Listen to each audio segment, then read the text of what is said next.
आप देख रहे हैं कथा व्यथा यूट्यूब चैनल की स्पेशल प्रस्तुति, न जिसका आदि न अंत, वो है अनंत। धार्मिक चर्चाओं का अनोखा संगम। कथा व्यथा यूट्यूब चैनल की अद्भुत प्रस्तुति आनंद में आपका स्वागत है। नमस्कार, जय श्री श्याम, जय श्री श्याम, जय श्री श्याम। आज मैं आपको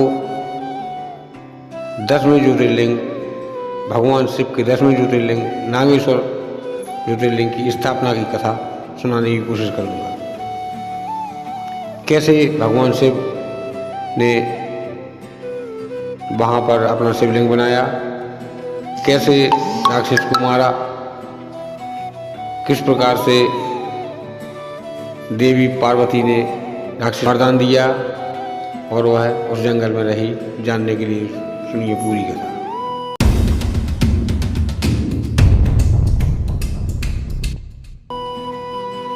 बहुत समय पहले की बात है कि एक वन में दारुका नाम की राक्षसी अपने पति दारुक के साथ रहा करती थी। राक्षस जंगल में उत्पात मचाते, ऋषि साधु महात्मा आश्रम में यज्ञ करते, उनके यज्ञ में विध्वंस डालते, मांस मदिरा फेंकते। इस प्रकार से यज्ञ सफल नहीं होते।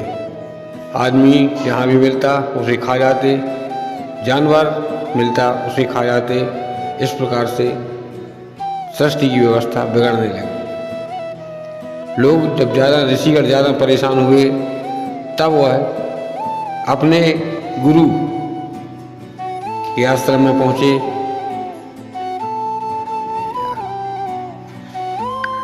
तब वह अपने गुरु महर्षि औरव के पास पहुँचे और उन्हें पूरी घटना की जानकारी दी। उन्होंने बताया कि राक्षस हमें यज्ञ नहीं करने देते।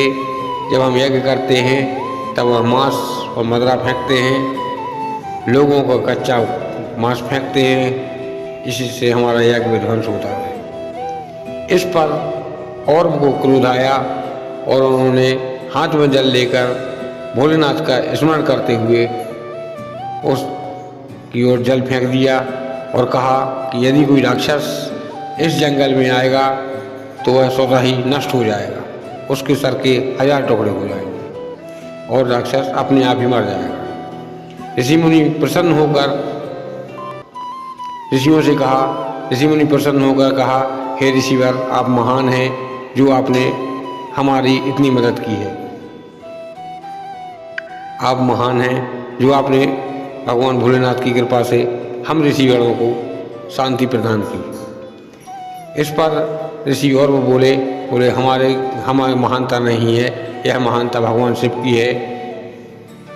यदि उनका आशीर्वाद मुझे नहीं मिलता तो मैं कुछ नहीं कर सकता।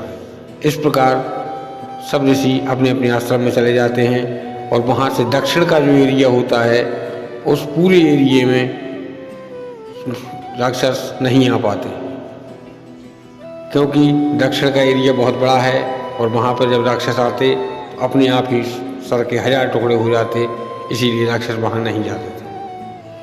अब जब उसकी पत्नी को यह पता चला तो दारुका को यह वरदान था कि धरती लेकर तुम कहीं भी जा सकती है। वह जंगल का छोटा सा टुकड़ा लेकर समुद्र में जाकर समुद्र में एक स्थान पर उसने वो टुकड़ा रखा और वहाँ पर अपना निवास को बना दिया। राक्षस समुद्र में रहने लगे।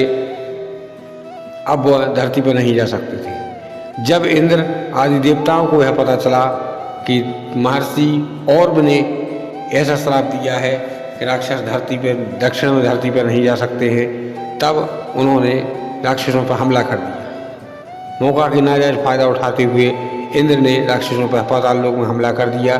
अब तो राक्षस परेशान हो गए कि यदि दक्षिण में हम राक्षस वहाँ ऋषियों के आश्रम में जाते हैं तो वहाँ हमारे सर के टुकड़े हो जाएंगे, तब भी मरना है, और अगर नहीं जाते हैं तो इंद्र द्वारा परास्त होना है, तब भी मरना है। इस स्थिति में क्या किया जाए? राक्षस बहुत दुखी हुए और जैसे तैसे अपने वन कंदराओं में गुफाओं में छुपकर अपनी जान बचाने लगे। यहाँ पर दारुक अपनी पत्नी के पास आया और पत्नी से कहा कि इतनी बड़ी समस्या हो गई है, अब इसका निदान क्या किया जाए। पत्नी ने कहा कि इसका निदान भोलेनाथ करेंगे। तब उन्होंने कहा कि भोलेनाथ के भक्त ने तो ये कह दिया है कि इस जंगल में जो भी आएगा वह नष्ट हो जाएगा। इस पर दारुका ने माँ पार्वती की प्रार्थना की और पार्वती माँ से कहा तो फिर भूल गए। पार्वती माँ ने वरदान 6 माह अखंड तपस्या करने के बाद पार्वती माँ ने वरदान दिया कि हे दारुका, हम तुम्हें वरदान देते हैं कि तुम अपने पुत्र पुत्रादियों सहित कुछ स्थान पर दक्षिण में रह सकते हो। तब उसने कहा ठीक है। तब माँ पार्वती भोलेनाथ से बोली, भोलेनाथ, यदि मेरी इच्छा है कि राक्षस पत्नियाँ जो गर्भ से हैं उनके जो बच्चे होंगे वह कुछ स्थान पर रह सकते हैं, ऐसी मेरी इच्छा है। तब उन्होंने कहा ठीक है, जो तुम्हारी इच्छा है वही पूर्ण होगा, तथास्तु कहकर इतना कहकर शिव शांत बैठ गए। अब यहाँ पर दारुका अपने क्षेत्र में अपने उस समुद्र की टापू पर रहने लगी। वहाँ से कई वर्षों तक उन्होंने वहीं पर बैठकर अपना मतलब अपना खाया पिया और शांतिपूर्वक धरती पर रहने लगे। इस प्रकार से समुद्र के किनारे एक बार बहुत सी नाव निकली। नाव में बहुत से आदमी सवार थे और जो नाव निकली थी वह नाव अपने लंबे समय से चल रही थी। उन्होंने जाकर उसी स्थान पर रोक दी कि चलो हाँ कुछ दिन विश्राम करेंगे, इसके बाद आगे बढ़ेंगे। इस पर समस्त राक्षसगण वहाँ पर आ गए और समस्त लोगों को बंदी बना लिया।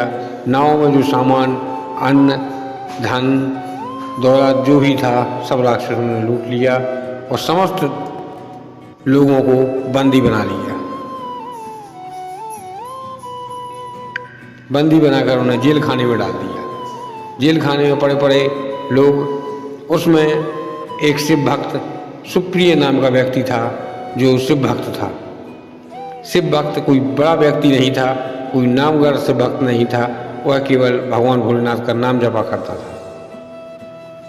उसने वहीं जेल में जो पानी पीने के लिए मिलता था उसी से जेल की मिट्टी से पार्थिव शिवलिंग का निर्माण किया और मानसिक रूप से भगवान की पूजा की। भगवान शिवलिंग बनाया और अपनी पूजा करने लगा। उसके साथ जेल खाने में रहने वाले और भी बहुत से व्यक्ति ओम नमः शिवाय मंत्र का जाप करने लगे। जब इस बात का पता दारुक को चला कि लोग यहाँ पर ओम नमः शिवाय मंत्र का जाप कर रहे हैं, तब वह उन्होंने मंत्री को भेजा कि जाओ इन्हें मना करो कि ओम नमः शिवाय मंत्र का जाप नहीं करें वरना मार दिए जाओगे। तब लोगों ने कहा हम ओम नमः शिवाय मंत्र का जाप करेंगे, भले ही प्राण रहे चाहे जाए। इस पर दारुक को क्रोध आया और दारुक क्रोध में पागल होकर उसके पास आया और सुप्रिय से बोला तुम ओम नमः शिवाय बंद करो। उस समय पर ओम नमः सुप्रिय अपनी दोनों आंखें बंद किए ध्यान मग्न अवस्था में था। जैसे ही दारुक ने सुप्रिय पर तलवार चलानी चाहिए, उसी समय भगवान शिवलिंग में से प्रकट हुए और एक हुंकार मात्र से जितने भी वहाँ राक्षस थे सबको भस्म कर दिया। इस प्रकार जब सारे राक्षस भस्म हो गए, तब सुप्रिय देव ने और वहाँ जो उनके साथी थे उन्होंने भगवान से कहा कि हे प्रभु, हे भगवान, हे भोलेनाथ, हे भूत भवन शिव, आप मेरी प्रार्थना स्वीकार कीजिए और यहीं पर ज्योतिर्लिंग के रूप में स्थापित हुई। उस समय पे नारद, इंद्र, देवता सभी लोग वहीं पर आ गए और उन्होंने भी भगवान भूत भवन शिव से प्रार्थना की कि हे भोलेनाथ, आप यहीं पे अपना निवास कीजिए। दारुका नागलोक से थी, नाग कन्या थी, इसीलिए भगवान ने उसके पति से युद्ध किया था, इसीलिए इस शिवलिंग का नाम नागेश्वर ज्योतिर्लिंग हुआ। भगवान वहीं ज्योतिर्लिंग के रूप में निवास किया और नागेश्वर ज्योतिर्लिंग कहलाए। अब इस बारे में मंदिरों के अलग अलग मत हैं। कुछ लोग कहते हैं कि यह मंदिर गुजरात के द्वारकापुरी में स्थित है कुछ लोग कहते हैं अल्मोड़ा में स्थित है। अब और जहाँ भी हो क्लियर भेद नहीं है कि उससे पुराण में कुछ और लिखा है, द्वादश ज्योतिर्लिंग संस्था में कुछ और लिखा है, लेकिन भगवान सब जगह हैं। किसी भी कोई भी गलत नहीं होता है। कल्प कल्प की कथा होती है, हरि अनंत हरि कथा अनंता, कहीं सुने बहुविधि सब संता। जिस प्रकार से रामायण 4 जगह से है, आप लोगों ने देखा होगा। जब आप लोग रामायण पढ़ते हैं तो शुरुआत में रामायण जन्म 4 जगह से होता है। 4 जगह कौन सी हैं वो सब आप लोग रामायण में देख सकते हैं। यदि मैं यह बताऊंगा तो वीडियो बहुत लंबा हो जाएगा। जय श्री श्याम, जय श्री